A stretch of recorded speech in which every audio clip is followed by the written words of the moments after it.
Good morning, students. Myself, Miss Bindu, your bio mentor, and beta here is your lecture number 5th for 9th class. Okay, and please mention date. It's the 22nd of April 2020. Okay, in our previous lectures we have studied about discovery of cell. ठीक है, then we have studied about different types of organisms on the basis of their number.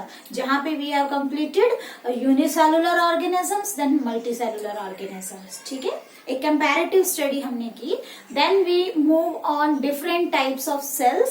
ठीक है, on the basis of complexity, where we discussed about prokaryotic cell and eukaryotic cell. ठीक है बेटा, prokaryotic cell फिर हमने detail से पढ़ा, आपको स्ट्रक्चर बनवाया.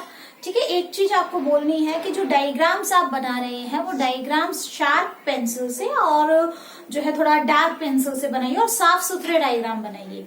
ठीक है ना, डायग्राम्स बहुत डर्टी बना रहे हैं आप लोग. ठीक है, तो neat and clean well labelled diagram बनाइए. ठीक है, आपको इस चीज में ज्यादा आसानी रहेगी, आगे पढ़ोगे, क्योंकि बायो में बेसिकली डायग्राम्स की बहुत ज्यादा जो है इफेक्टिवनेस होती है. ठीक है, तो प्लीज डायग्राम्स को थोड़ा नीट एंड क्लीन फॉर्म में बनाइए. ठीक है, कहीं डाउट है तो आप फोन करके पूछ सकते हैं, व्हाट्सएप पे पूछ सकते हैं, और टाइम टू टाइम रेगुलरली अपना काम चेक करवाइए. ठीक है, so we were discussing about prokaryotic cell हमने कंप्लीट कर लिया था. प्रोकैरियोटिक सेल में आपने क्या पढ़ा था? आपने पढ़ा कि प्रोकैरियोटिक सेल सबसे सिंपलेस्ट सेल होते हैं और मोस्ट प्रिमिटिव सेल होते हैं.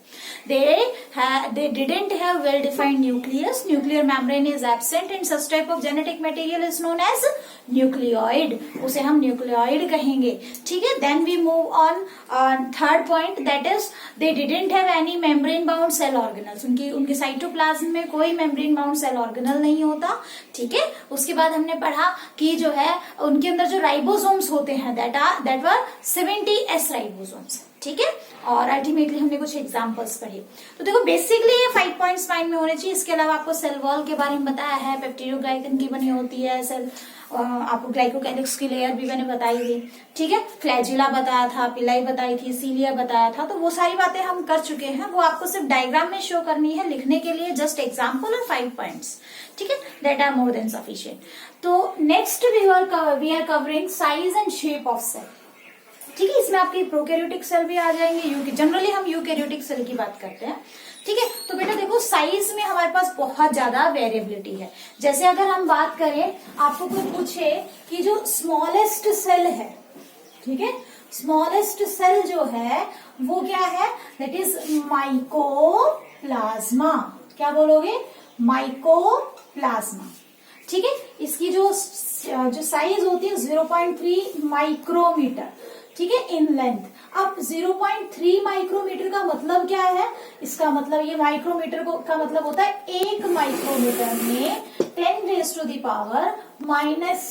मीटर होते हैं. ठीक है, तो ये चीज आप ध्यान में रखना. ठीक है, ये एक छोटी यूनिट है. माइक्रो यूनिट सबसे छोटी यूनिट होती है जो हम यूज कर रहे हैं बायो के अंदर. ठीक है, इसके अलावा जो माइकोप्लाज्मा है, माइकोप्लाज्मा एक पूरी की पूरी क्लास है. इसी से एक ऑर्गेनिज्म बिलोंग करता है PPLO. ठीक है, इसकी फुल फॉर्म होती है pleuropneumonia. P is silent. Pleuropneumonia like organism. Pleuropneumonia like organism. ठीक है, तो अगर आपसे कोई पूछे कि स्मॉलेस्ट सेल कौन सी है, तो you will answer either PPLO भी बोल सकते हो. ये इनमें से ही है, ये पूरी क्लास उसी का एक ऑर्गेनिज्म है. इसकी जो साइज है वो 0.1 माइक्रोमीटर होती है. ठीक है, इसके अलावा अगर आपसे पूछे कि जो है लार्जेस्ट सेल, ठीक है, लार्जेस्ट सेल जो हमें अपनी नेक्ड आईज से दिखाई दे, ठीक है, तो आंसर क्या लिखोगे? Ostrich egg. ठीक है, ऑस्ट्रिच एग जो है सबसे बड़ा सेल होता है जो हमें अपनी नेक्ड आईज से इजीली दिखाई देता है. ठीक है ना. इसके बाद अगर आपसे कोई पूछे कि लॉन्गेस्ट सेल कौन सी है, सबसे बड़ी सबसे लंबी सेल कौन सी है, ठीक है, तो you will answer nerve cell. ठीक है। आपकी जो नर्व सेल होती है, नर्वस टिश्यू हम पढ़ेंगे आपके सेकेंड चैप्टर में। तो नर्व सेल, इनको हम न्यूरॉन्स भी बोलते हैं, और इनकी जो लेंथ होती है वो near about 90 centimeter to 1 meter तक हो सकती है। दिस इज 1 मीटर, इतने लंबे सेल भी हो सकते हैं। तो लॉन्गेस्ट सेल आपकी बॉडी की कोई पूछे तो क्या आएगा आंसर? नर्व सेल आएगा। ठीक है, आगे बात समझ में। तो ये क्या है, कुछ डाटा है, स्मॉलेस्ट सेल कौन सी हो गई, लार्जेस्ट सेल कौन सी हो गई, लॉन्गेस्ट सेल कौन सी हो गई। ठीक है, अब एक चीज आप लोगों को नोट करनी है। नोट में क्या है, देखो हमें याद रखना है कि कभी भी किसी भी ऑर्गेनिज्म की जो साइज होती है, ठीक है, साइज ऑफ ऑर्गेनिज्म, यानी कि ऑर्गेनिज्म कितना बड़ा है, ठीक है, साइज ऑफ ऑर्गेनिज्म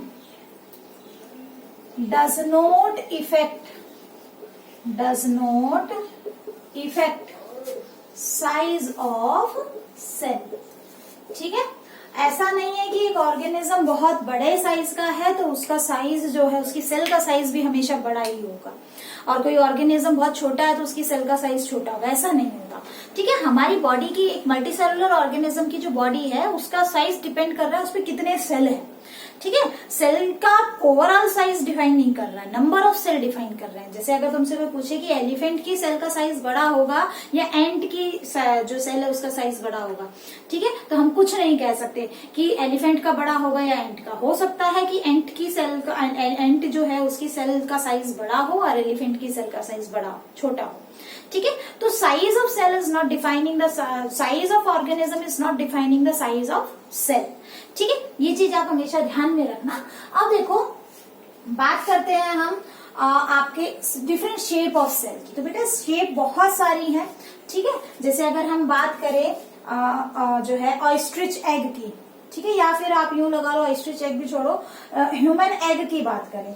ठीक है, तो ह्यूमन एग जो होता है that is somewhat rounded in shape, इस तरीके से। ठीक है, ह्यूमन एग जो है समवॉट राउंडेड इन शेप होता है। ठीक है, इसको थोड़ा सा रब कर लेते हैं, गोल बनाते हैं, ये ओवल शेप हो गया। ठीक है, इस तरीके से समझ में आया। ठीक है, ये क्या है, ह्यूमन सेल है, और ये इसके अंदर क्या हो गया, ह्यूमन एग। ठीक है, ह्यूमन एग। और अगर हम बात करें स्पर्म की, तो स्पर्म क्या होते हैं, कुछ इस तरीके से इलोंगेटेड होते हैं। ठीक है ना, कुछ इस तरीके से इलोंगेटेड होते हैं।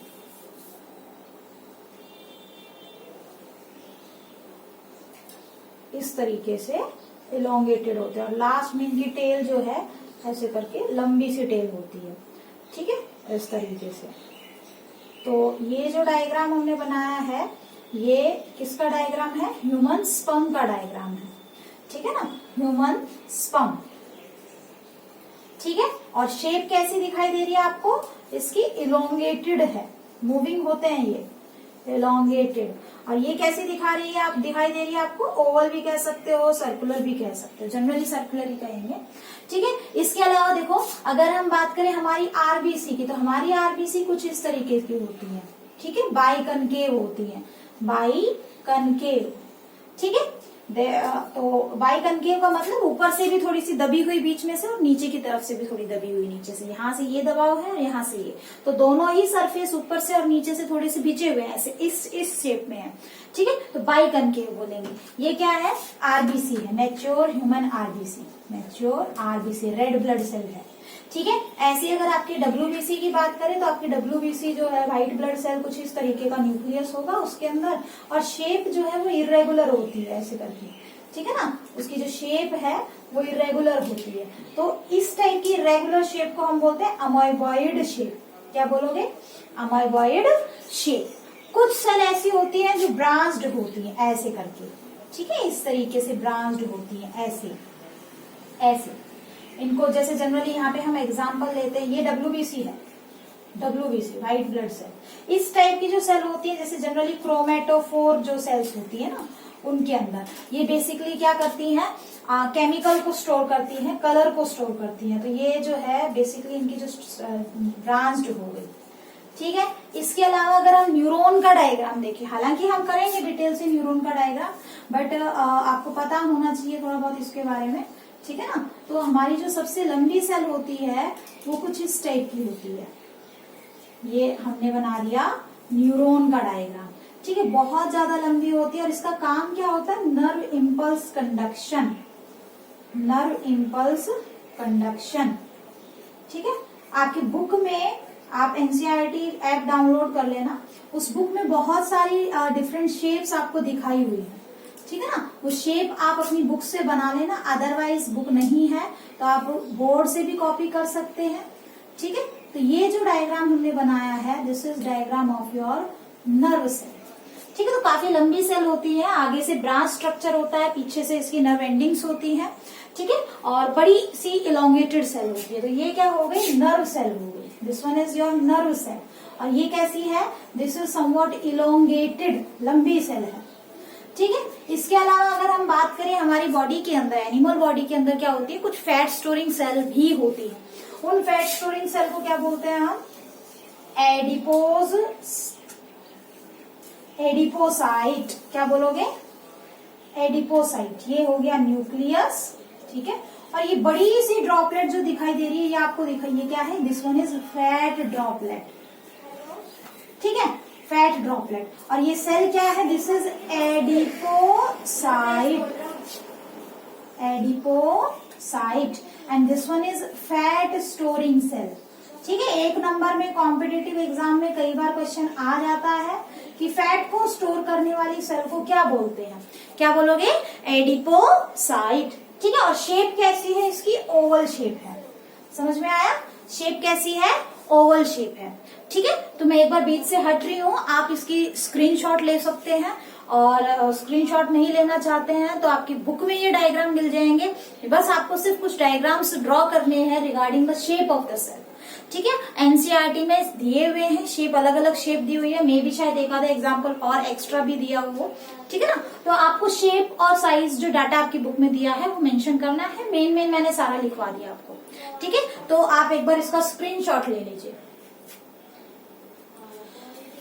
नाउ बेटा हम प्रोकैरियोटिक सेल कवर कर चुके हैं, ठीक है ना, और अब हम कवर करेंगे अपना यूकैरियोटिक सेल का स्ट्रक्चर। देखो आज हम क्या पढ़ेंगे, आज हम यूकैरियोटिक सेल पढ़ेंगे, ठीक है। और यूकैरियोटिक सेल में हम बनाएंगे दो डायग्राम, एक प्लांट सेल और एक एनिमल सेल।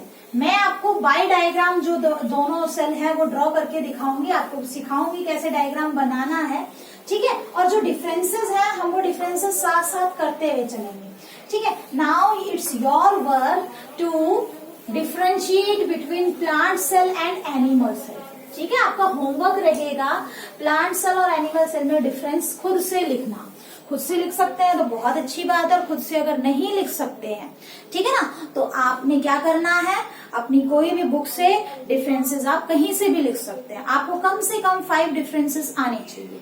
तो देखो अगर आपसे कोई पूछे, ये क्वेश्चन ये बड़ी हेडिंग की फॉर्म में दिया हुआ है, what is a cell made up of, cell made up of, ठीक है, एक सेल किससे बना हुआ होता है।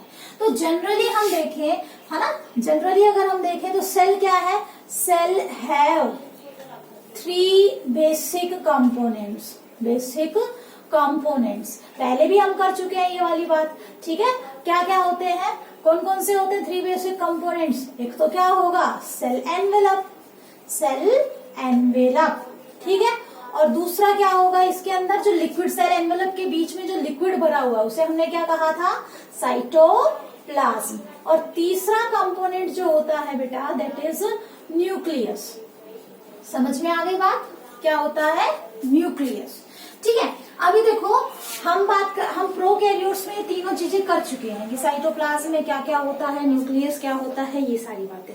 अगर हम बात करें यूकैरियोटिक सेल की, ठीक है, तो यूकैरियोटिक सेल में देखो हमने बात करनी है किसकी, एक तो हम पढ़ेंगे सेल मेम्ब्रेन, सेल एनवेलप के अंदर, ठीक है। दूसरा हम यहाँ पे पढ़ेंगे सेल वॉल, वहां पे हमने ग्लाइकोकैलिक्स की लेयर एक्स्ट्रा डाली थी, यहाँ पे सेल मेम्ब्रेन पढ़ेंगे और सेल वॉल पढ़ेंगे, समझ में आया, ठीक है। सेल मेम्ब्रेन पढ़ेंगे और सेल वॉल पढ़ेंगे। साइटोप्लाज्म के अंदर देखो बेटा हमने क्या करने हैं, कुछ सेल ऑर्गेनल्स करने हैं, ठीक है। सेल ऑर्गेनल्स क्या होते हैं, यू मान के चलिए कि अलग अलग पर्टिकुलर मेम्ब्रेन बाउंड सिस्टम्स हैं जो अपना एक रिस्पेक्टिव काम कर रहे हैं। जैसे कि एग्जांपल अगर हम ले तो कुछ सिंगल मेम्ब्रेन बाउंड है, कुछ डबल मेम्ब्रेन बाउंड है और कुछ विदाउट मेम्ब्रेन भी होते हैं। ठीक है, इसको हम बाद में करवाएंगे आपको कि कौन से सिंगल, लास्ट में जब हम पूरा पढ़ लेंगे ना तब आपको एक टेबल बनवा देंगे कि कौन कौन से सिंगल मेम्ब्रेन बाउंड है, कौन कौन से। वैसे अगर देखा जाए तो देखो सिंगल मेम्ब्रेन बाउंड में बहुत सारे हैं, डबल मेम्ब्रेन में केवल 2 ही याद रखोगे।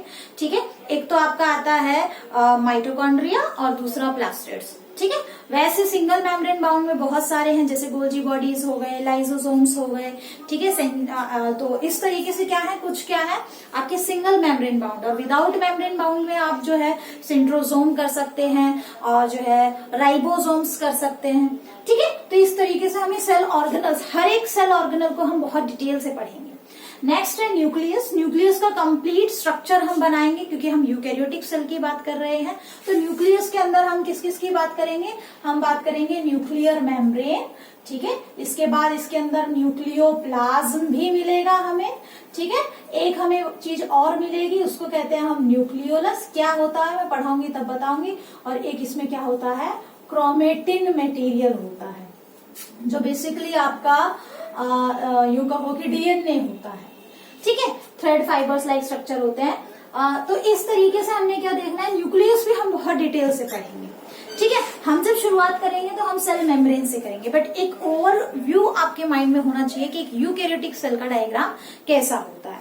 ठीक है, तो इसका आप स्क्रीनशॉट ले सकते हैं। देखो मैं अब आपको कॉपी में लिखकर नहीं दूंगी, ठीक है ना, या तो मैं खुद स्क्रीनशॉट लेके आपको भेज दूंगी इसका, या फिर आप खुद इसका स्क्रीनशॉट ले सकते हैं। ठीक है, तो इस पार्ट का एक बार स्क्रीनशॉट ले लीजिए ताकि मैं इसको आगे कंटिन्यू कर सकूं। ठीक है,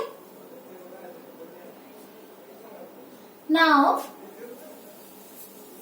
let's begin with structure of eukaryotic cell. ठीक है, प्रोकैरियोट आप कर चुके हैं, तो स्ट्रक्चर ऑफ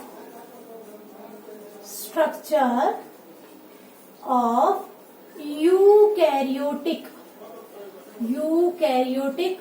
सेल। ठीक है, देखो डायग्राम को अच्छे से समझना और जब बनाओ तो ये चीजें ध्यान में रखना, जो जो पॉइंट्स आपको बता रहे हैं। मैं आपको कंपैरेटिव स्टडी करवा रही हूँ प्लांट सेल और एनिमल सेल की। आपने क्या करना है, एक पेज पे एनिमल सेल बनाना है, एक पेज पे प्लांट सेल बनाना है, और अल्टीमेटली फिर नेक्स्ट पेज पे प्लांट सेल और एनिमल सेल के डिफरेंसेस लिखने हैं। समझ में आ गई बात? ऐसे नहीं करना जैसे मैं कर रही हूँ, ऐसे नहीं करना, मेरे पास जगह कम है। ठीक है, आप अपने पेज अलग अलग पेज पे डायग्राम्स बनाइए। एक तरफ मैं बना रही हूँ एनिमल सेल, ठीक है, एनिमल सेल, और दूसरी तरफ बनाते हैं आपका प्लांट सेल। ठीक है, तो देखो सबसे पहले बात करते हैं एनिमल सेल की। तो मान लो ये हमने बनाया कोई एनिमल सेल इस तरीके से। ठीक है, हमने बेसिक शेप ये ले ली इस तरीके से। ठीक है, तो ये हमने क्या बनाई, दिस इज सेल मेम्ब्रेन। ठीक है, या फिर आप इसको क्या बोल सकते हैं, इसको हम प्लाज्मा मेम्ब्रेन भी बोल सकते हैं, प्लाज्मा मेम्ब्रेन। ठीक है, समझ में आया? ठीक है ना। और सेम हमने क्या बना लिया है, मान लो ये इस तरीके से प्लांट सेल बना लिया है, और प्लांट सेल में भी हमने क्या बना ली, यहाँ पे प्लाज्मा मेम्ब्रेन कह लो, या इसको क्या बोलोगे, सेल मेम्ब्रेन। ठीक है, अब देखो अगर हम बात करें एनिमल सेल की, तो एनिमल सेल में जो सेल मेम्ब्रेन होती है उसमें कई बार क्या होता है, ये अपना सरफेस एरिया बढ़ाने के लिए कोई चीज एब्जॉर्ब कर रही है या कुछ सिक्रीट कर रही है, यानी सरफेस फिनोमिना बढ़ाने के लिए। ठीक है, इनकी जो सेल मेम्ब्रेन है कुछ इस तरीके से फिंगर लाइक प्रोजेक्शन शो करती है। ठीक है, उसको हम क्या बोलते हैं, इसको हम बोलते हैं माइक्रोविलाई। क्या बोलोगे, माइक्रोविलाई। ठीक है, finger like foldings of cell membrane को हम क्या बोलते हैं, माइक्रोविलाई। इस टाइप की माइक्रोविलाई प्लांट सेल में एब्सेंट रहेंगी, पहला डिफरेंस। ठीक है, दूसरी चीज अब क्या होता है, प्लांट सेल देखो ज्यादातर क्या है, प्रोटेक्टिव इन नेचर होता है। ठीक है ना, तो प्लांट सेल में जो प्लांट सेल है उसमें सेल मेम्ब्रेन के चारों तरफ क्या होती है, एक हार्ड कवरिंग होती है इस तरीके से। ठीक है ना, एक हार्ड कवरिंग होती है केमिकल की, और वो केमिकल क्या होता है, सेलुलोज होता है। समझ में आ गई बात? ठीक है, ये जो हार्ड कवरिंग होती है इसको क्या बोलते हैं? Cell wall. जो किससे बना हुआ होता है? सेलुलोज से बना हुआ होता है। But such type of cell wall is absent in case of plant cell. इस टाइप की कोई सेल वॉल एनिमल सेल में नहीं हो। क्लियर? तो दूसरा डिफरेंस हमने क्या देखा? Cell wall is present in plant cell और cell wall is absent in animal. सबसे बड़ा डिफरेंस अगर कोई है तो यही है। ठीक है, इसके बाद देखो अगर हम बात करें न्यूक्लियस ऑफ एनिमल सेल की, तो बेटा न्यूक्लियस जो है बिल्कुल बीच में होगा कुछ इस तरीके से, ऐसे। ठीक है, ये क्या है? न्यूक्लियस है। इस तरीके से डबल मेम्ब्रेन बाउंड होता है, बीच बीच में न्यूक्लियर पोर्स होते हैं। डिटेल स्ट्रक्चर हम करेंगे। ये इसमें क्रोमेटिन फाइबर हो गया और इसके अंदर इसका क्या है? न्यूक्लियोप्लाज्म भी भरा हुआ है। ठीक है, लेकिन प्रोकैरियोट्स में आपने क्या देखा था? क्या ऐसी कोई न्यूक्लियर मेम्ब्रेन देखी थी? नहीं देखी थी। ऐसा वेल डिफाइंड न्यूक्लियस नहीं था। ठीक है, हमने डिफरेंसेस में भी किया है। तो न्यूक्लियस की जो लोकेशन है, ठीक है, ये कंप्लीट क्या है? This one is nucleus. तो न्यूक्लियस की जो कंप्लीट लोकेशन है वो जनरली क्या होती है? सेंटर ऑफ द सेल में होती है, सेल के बिल्कुल बीच में होती है। किसमें? एनिमल सेल में। बट अगर हम बात करें प्लांट सेल की, तो प्लांट सेल में जो न्यूक्लियस है वो एक साइड में पुश कर दिया जाता है। व्हाई? उसका रीजन अभी आपको बताते हैं। जो न्यूक्लियस है वो बीच में ना होके कहाँ मिलेगा आपको? साइड में मिलेगा, इस तरीके से। ठीक है, और ये न्यूक्लियर मेम्ब्रेन हो गई और ये क्रोमेटिन फाइबर हो गए और इसमें ये जो है न्यूक्लियोप्लाज्म। तो न्यूक्लियस जो है जनरली कहाँ मिलेगा हमें? सेंटर में मिलेगा। न्यूक्लियस कहाँ मिलेगा? यहाँ एनिमल सेल में सेंटर में मिलेगा, यहाँ पे एक पर्टिकुलर साइड में मिलेगा। अब बात आती है कि साइड में क्यों होता है। ठीक है, साइड में क्यों होता है बेटा? एक्चुअली यहाँ पे एक बड़ा सा सेल ऑर्गेनल होता है कुछ इस टाइप से। ठीक है, इस बड़े से सेल ऑर्गेनल को क्या बोलते हैं? वैक्यूल बोलते हैं। क्या बोलोगे? वैक्यूल। ठीक है, समझ में आ गई बात? ये जो वैक्यूल है इसमें जो है इसकी जो मेम्ब्रेन होती है उसको टोनोप्लास्ट बोला जाता है। और जनरली ये क्या होता है? वाटर फील्ड होता है। ये प्लांट के अंदर ऑस्मोटिक बैलेंस को मेंटेन करके रखता है। ठीक है ना, प्लांट के अंदर वाटर की कंसेंट्रेशन जो होती है उसको मेंटेन करके रखता है। ठीक है, इसको हम आगे बाद में पढ़ेंगे वैक्यूल के बारे में डिटेल से। ठीक है, तो प्लांट के अंदर जो वैक्यूल होता है वो जनरली कैसा होगा? Small in larger in size, पहली बात। दूसरी बात, लेस इन नंबर, जनरली एक ही मिलता है, एक या दो। ठीक है, less in number, small in large in size. ठीक है, लगभग 90% स्पेस जो है इस पूरे प्लांट सेल का कौन घेर लेता है? वैक्यूल घेर लेता है। ठीक है, और तीसरी बात, दे आर परमानेंट होते हैं। तो आपने पॉइंट क्या लिखना है? Vacuoles in plant cell are permanent in nature, larger in size. ठीक है, एंड और दूसरा क्या बताया था? लार्जर इन साइज होंगे, परमानेंट होंगे। ठीक है, तो इस तरीके से आपने पॉइंट्स लिखना और लेस इन नंबर, 3 पॉइंट्स। ठीक है, बट अगर हम बात करें एनिमल सेल की, यहाँ जो वैक्यूल्स होते हैं वो कभी कभी बनते हैं, जैसे फूड वैक्यूल बन गया या रेजिडुअल वैक्यूल बन गया। तो वैक्यूल का जो साइज होता है काफी छोटा होता है। ठीक है ना, वैक्यूल का जो साइज होता है वो क्या होता है? समवट स्मॉल होता है। ठीक है, लेकिन अगर हम और नंबर क्या है? ज्यादा है। वहां एक ही दिखाई दे रहा है, यहाँ वैक्यूल क्या दिखाई दे रहा है? थोड़ा सा ज्यादा दिखाई दे रहा है। और टेम्पररी होते हैं, बनते भी रहते हैं और खत्म भी होते रहते हैं। तो यहाँ पे वैक्यूल कैसे होंगे? Vacuoles in animal cell are small in size, more in number and temporary in nature. समझ में आ गई बात? सेल कैसा होगा? वैक्यूल कैसा होगा? Less, more in number. ठीक है, न्यूमेरियस होगा, प्लस यहाँ पे साइज क्या होगा? छोटा होगा। ठीक है, और इसके साथ साथ कैसे होंगे? ये टेम्पररी होते हैं, बनते रहते हैं फिर खत्म होते रहते हैं, बनते रहते हैं खत्म होते रहते हैं। समझ में आ गया? ठीक है, तो इस तरीके से हमने क्या करना है? ये डिफरेंस लिखना है। अब देखो, इसके अलावा ये जो मैंने पोर बनाया है, यहाँ से एक मेम्ब्रेनियस नेटवर्क बनना स्टार्ट होता है। ठीक है, कुछ इस टाइप से मेम्ब्रेनियस नेटवर्क बनना स्टार्ट होता है और न्यूक्लियस के चारों तरफ जो है ये ऐसे फैला हुआ होता है। ठीक है ना, इस तरीके से न्यूक्लियस के चारों तरफ फैला हुआ होता है इस मेम्ब्रेनियस नेटवर्क को। ठीक है ना, इसके ऊपर लगे होते हैं कुछ राइबोसोम्स, ऐसे करके।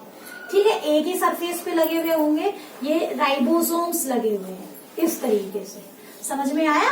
और इसी टाइप के राइबोसोम्स आपको कहाँ देखने के लिए मिलेंगे, न्यूक्लियर मेम्ब्रेन के आउटर साइड पे भी देखने मिलेंगे। एक्चुअल में ये जो हमने बनाया है स्ट्रक्चर, ये न्यूक्लियर मेम्ब्रेन की ही एक्सटेंशंस होती है। ठीक है, ये न्यूक्लियर मेम्ब्रेन जो है इस तरीके से, ये न्यूक्लियर मेम्ब्रेन पे भी होते हैं ऐसे कुछ स्ट्रक्चर्स। इनको हमने क्या नाम दिया, ये जो नेटवर्क हमने बनाया है ये क्या है, एंडोप्लाज्मिक रेटिकुलम। एंडोप्लाज्मिक रेटिकुलम, ठीक है, एंडोप्लाज्मिक रेटिकुलम। ठीक है, और देखो इसकी सरफेस पे हमने कुछ छोटे छोटे स्ट्रक्चर बनाए हैं। वो छोटे छोटे स्ट्रक्चर क्या है, राइबोसोम है, वो भी कौन से, ATS। ठीक है, तो इसीलिए इसका सरफेस उन राइबोसोम्स की वजह से क्या हो गया है, थोड़ा सा रफ हो गया है, और इसीलिए इसका एग्जैक्ट नेम क्या है, rough endoplasmic reticulum. Short form में क्या लिखोगे, RER, रफ एंडोप्लाज्मिक रेटिकुलम। ठीक है, वहीं अगर हम बात करें किसकी, प्लांट सेल की, तो प्लांट सेल में भी सेम ही होता है। इस तरीके से आपको क्या दिखाई देंगे, कुछ नेटवर्क दिखाई देगा, ऐसे मेम्ब्रेन का बना हुआ कुछ नेटवर्क दिखाई देगा। ठीक है, और इस पे भी क्या लगे हुए हैं, राइबोसोम्स अटैच्ड है ऐसे करके एक सरफेस की तरफ। समझ में आया, ऐसे करके क्या है, कुछ राइबोसोम्स लगे हुए हैं। ठीक है, न्यूक्लियर मेम्ब्रेन पे भी होंगे। और ये क्या हो गई, this one is RER, rough endoplasmic reticulum. ठीक है, अब देखो ये जो रफ एंडोप्लाज्मिक रेटिकुलम है, ये जब बहुत ज्यादा मेच्योर हो जाती है तो कई बार इसके जो राइबोसोम्स हैं, ठीक है ना, वो इससे सेपरेट हो जाते हैं, और सेपरेट होने के बाद वो इधर उधर सेल में जो है मूव करके एक जगह पे जाके इकट्ठे हो जाते हैं। बट इस टाइम क्या नहीं है इसमें, इस टाइम इसके सरफेस पे क्या नहीं है, राइबोसोम्स नहीं है। एक और बना सकते हो आप, यहाँ बना सकते हो एक सिस्टम इस तरीके से। ठीक है, ये क्या है, एंडोप्लाज्मिक रेटिकुलम ही है। ठीक है, बट अब की बार क्या है कि इनका सरफेस कैसा हो गया है, स्मूथ है, क्योंकि कोई भी एंडोप्लाज्मिक रेटिकुलम यहाँ पे जो है, कोई भी यहाँ पे राइबोसोम नहीं है, तो इसको हमने नाम क्या दिया, smooth endoplasmic reticulum. Reticulum network के लिए होता है, एंडोप्लाज्मिक इसके अंदर जो है प्लाज्मा भरा हुआ है। ठीक है ना, स्मूथ सरफेस है, तो इसका जो शॉर्ट फॉर्म लिखेंगे SER। इसी तरीके से अगर हम बात करें प्लांट सेल की, तो प्लांट सेल में भी बेटा आपको क्या मिलेंगे, जगह जगह पे SER मिलेंगे। ठीक है, हमने यहाँ बना दिया है, आप कहीं पे भी ड्रॉ कर सकते हो, इसकी लोकेशन फिक्स नहीं है। ठीक है, तो ये हमने क्या बना दिया है, SER। ठीक है, अब देखो जगह जगह पे हमें और क्या मिलेगा, ये इसके चारों तरफ आप और भी बना सकते हो, बनाना चाहो तो इस तरीके से। ठीक है ना, और अगर बनाना चाहते हो तो ऐसे बना सकते हो। ये नेटवर्क इसके चारों तरफ बहुत ज्यादा होता है, और कई बार ये नेटवर्क जो है आगे तक पहुंच जाता है, यहाँ से यहाँ तक भी पहुंच सकता है। तो डिपेंड करता है किस टाइप की सेल है, उसको हम आगे जब एंडोप्लाज्मिक रेटिकुलम आपको डिटेल से पढ़ाएंगे तब समझाएंगे। ठीक है ना, अब देखो अगर हम बात करें किसकी, और सेल ऑर्गेनल्स की, तो यहाँ पे आप देखो इस तरीके से आपको क्या दिखाई देगा, कुछ इस टाइप का स्ट्रक्चर भी दिखाई देगा मेम्ब्रेन्स का अलग से। ठीक है, ध्यान रखना ये जो स्ट्रक्चर है, इस टाइप का जो स्ट्रक्चर है, ठीक है ना, इस टाइप का स्ट्रक्चर क्या कहलाएगा, इस टाइप के स्ट्रक्चर को हम कहते हैं गोल्जी कॉम्प्लेक्स। क्या कहोगे, गोल्जी कॉम्प्लेक्स। कॉम्प्लेक्स क्यों बोला बेटा इसको, देखो क्योंकि यहाँ पे बहुत सारी चीजें हैं। ठीक है, इस तरीके से लंबे लंबे ट्यूबुलर भी हैं, कुछ ऐसे हैं, कुछ यहाँ से आपको ट्यूब्स निकलती हुई दिखाई देंगी। इसका एग्जैक्ट स्ट्रक्चर क्या होता है वो हम बाद में समझाएंगे, एक एक सेल ऑर्गेनल को डिटेल से पढ़ना है हमें। ठीक है ना, लेकिन एक तो आपने जैसे यहाँ बना दिया, कुछ यहाँ पे बना सकते हो। बस आपने ध्यान क्या रखना है, यहाँ पे ध्यान एक चीज रखनी है कि इसका जो सरफेस हमने बनाया है, न्यूक्लियस अगर ऐसे है तो हमेशा गोल्जी इसके अपोजिट तरफ फेस करेगी। ठीक है, ये चीज ध्यान रखना। डायग्राम में इसका ये वाला फेस इधर मत बना देना, वो गलत डायग्राम हो जाएगा। ठीक है ना, ये चीज ध्यान रखना। और ये दूसरी गोल्जी बॉडीज बना दी हमने ऐसे करके। ठीक है, तो ये क्या हो गई, गोल्जी बॉडीज कह लो या गोल्जी कॉम्प्लेक्स कह लो, क्योंकि इसके भी कई कंपोनेंट्स होते हैं, वो हम क्लास में डिस्कस करेंगे आगे नेक्स्ट लेक्चर के अंदर। अब देखो इस टाइप का कॉम्प्लेक्स क्या नहीं होता, जो है प्लांट सेल में बन नहीं पाता। ठीक है, वहां पे जो है गोल्जी कॉम्प्लेक्स कुछ डिफ्यूज्ड फॉर्म में होता है, कोई पार्ट कहीं पे है, कोई पार्ट कहीं पे है, ऐसे करके। ठीक है, तो diffused type of Golgi complex को हम क्या बोलते हैं, वहां हम बोलते हैं डिक्टियोसोम्स। डिक्टियोसोम्स। डिक्टियोजोम्स। तो प्लांट सेल में गोल्जी कॉम्प्लेक्स ना मिलके क्या मिलते हैं, डिक्टियोजोम्स मिलते हैं। क्लियर? तो अब तक हमने कौन कौन से सेल ऑर्गेनल पढ़े, हमने रफ एंडोप्लाज्मिक रेटिकुलम पढ़ा, हमने स्मूथ एंडोप्लाज्मिक रेटिकुलम पढ़ा, हमने गोल्जी कॉम्प्लेक्स पढ़ा, ठीक है। इसके अलावा अगर हम देखें, ठीक है, वैक्यूल हमने किए, इसके अलावा देखो जगह जगह पे आपको क्या मिलेंगे, इस टाइप से राइबोसोम्स मिलेंगे। और ये राइबोसोम्स कौन से होते हैं, ये राइबोसोम्स होते हैं किस टाइप के, ये राइबोसोम्स होते हैं 80S। प्रोकैरियोट्स में कौन से पढ़े थे आपने, 70S। ठीक है, यहाँ पे जो राइबोसोम्स होते हैं वो कौन से होते हैं, 80S होते हैं। इसी टाइप के राइबोसोम्स आपको कहाँ मिलेंगे, प्लांट सेल में भी वेल डिफाइंड मिलेंगे, यहाँ पे भी होते हैं। ठीक है, तो वही सेम राइबोसोम्स हमें मिलेंगे, बट यहाँ पे कैसे होते हैं, वही सेम 80S वाले। ठीक है, प्रोकैरियोट्स में कैसे थे, 70S। ठीक है, इसके अलावा देखो एक ऑर्गेनल और हमें ड्रॉ करना है, दैट इज माइटोकॉन्ड्रिया। हाँ, ये माइटोकॉन्ड्रिया वैसे तो देखो इस टाइप का होता है, ठीक है, बट हमने इसको बीच में से काट के दिखाया आपको। ठीक है, कुछ इस टाइप का स्ट्रक्चर होता है, डबल मेम्ब्रेन बाउंड स्ट्रक्चर होता है। तो ये हमने क्या बना दिया, माइटोकॉन्ड्रिया। ठीक है, एक और बना सकते हो, जैसे यहाँ पे अगर हम बनाना चाहें इस तरीके से, ठीक है, ये स्ट्रक्चर किसका बन गया है, माइटोकॉन्ड्रिया। डिटेल स्ट्रक्चर हम करेंगे, ये जो है इसको क्या बोलेंगे, माइटोकॉन्ड्रिया। ठीक है, डिटेल स्ट्रक्चर हम पढ़ेंगे, ठीक है ना। तो माइटोकॉन्ड्रिया आपको देखने के लिए मिल रहे हैं, बेसिकली जो रेस्पिरेशन के लिए हेल्पफुल होते हैं। ऐसे ही माइटोकॉन्ड्रिया आपको कहाँ देखने के लिए मिलेंगे, प्लांट सेल में भी देखने को मिलेंगे। ठीक है, सेम इसी टाइप के जो है माइटोकॉन्ड्रिया हमें कहाँ देखने के लिए मिलेंगे, प्लांट सेल में भी देखने को मिलेंगे। ठीक है, और भी बना सकते हो जहां आपको स्पेस दिख रही है, जैसे यहाँ पे हमें थोड़ी बहुत स्पेस दिख रही है तो हम यहाँ पे माइटोकॉन्ड्रिया बना सकते हैं ऐसे करके। ठीक है, इस तरीके से हमने माइटोकॉन्ड्रिया ड्रॉ कर दिया है। ठीक है, अब देखो और क्या मिलेगा हमें जो एनिमल सेल है, ठीक है, यहाँ पे क्या मिलते हैं, कुछ इस टाइप के बड़े बड़े जो है, ज्यादा बड़े नहीं, छोटे इस टाइप के स्ट्रक्चर और अलग से मिलते हैं, जो बेसिकली सुसाइडल बैग का काम कर रहे हैं। ठीक है, और उन स्ट्रक्चर्स को हमने क्या बोलते हैं, वैक्यूल अलग है, चलो थोड़ा सा डिफरेंस कर देते हैं, ये इस टाइप के बना देते हैं ताकि आपको डिफरेंस करना आ जाए, ये क्या है, ये क्या, क्योंकि ऐसे ही सेम हमने क्या बनाए थे, वैक्यूल्स बनाए थे ना। ये क्या है, लाइजोसोम्स है। इस टाइप के लाइजोसोम्स जो है प्लांट सेल में एब्सेंट रहेंगे, वहां हम लाइजोसोम्स नहीं बनाएंगे। ठीक है, इसके अलावा देखो जो न्यूक्लियस है, एनिमल सेल का जो न्यूक्लियस है, ठीक है ना, यहाँ पे हमें क्या दिखाई देगा, कुछ इस टाइप का ट्यूबुलर स्ट्रक्चर दिखाई देगा, जो थोड़ा सा एक ऐसे है और एक इसके परपेंडिकुलर है। इस स्ट्रक्चर को हम क्या बोलते हैं, इस स्ट्रक्चर को बोलते हैं सेंट्रियोल। ठीक है, जो सेल डिवीजन में हेल्प करता है, सेंट्रियोल, CENTRIOLE। ठीक है, सेंट्रियोल। ठीक है ना, बट इस टाइप का कोई भी सेंट्रियोल हमें प्लांट सेल में नहीं मिलेगा, ये चीज ध्यान रखना। यहाँ जो सेल डिवीजन होता है वो अलग तरीके का होता है, सेल प्लेट फॉर्मेशन होती है। ठीक है, तो देखो ये हमने क्या किया, एक प्लांट सेल और एनिमल सेल बनाया है। आपको जनरली ये सब चीजें बनानी है जब आप डायग्राम बना रहे हैं। ठीक है, इसके अलावा आपको यहाँ पे क्या बराबर मिलेगा, सभी के अंदर यहाँ पे क्या है, कुछ इस तरीके से क्या मिलेगा, साइटोप्लाज्म भरा हुआ मिलेगा।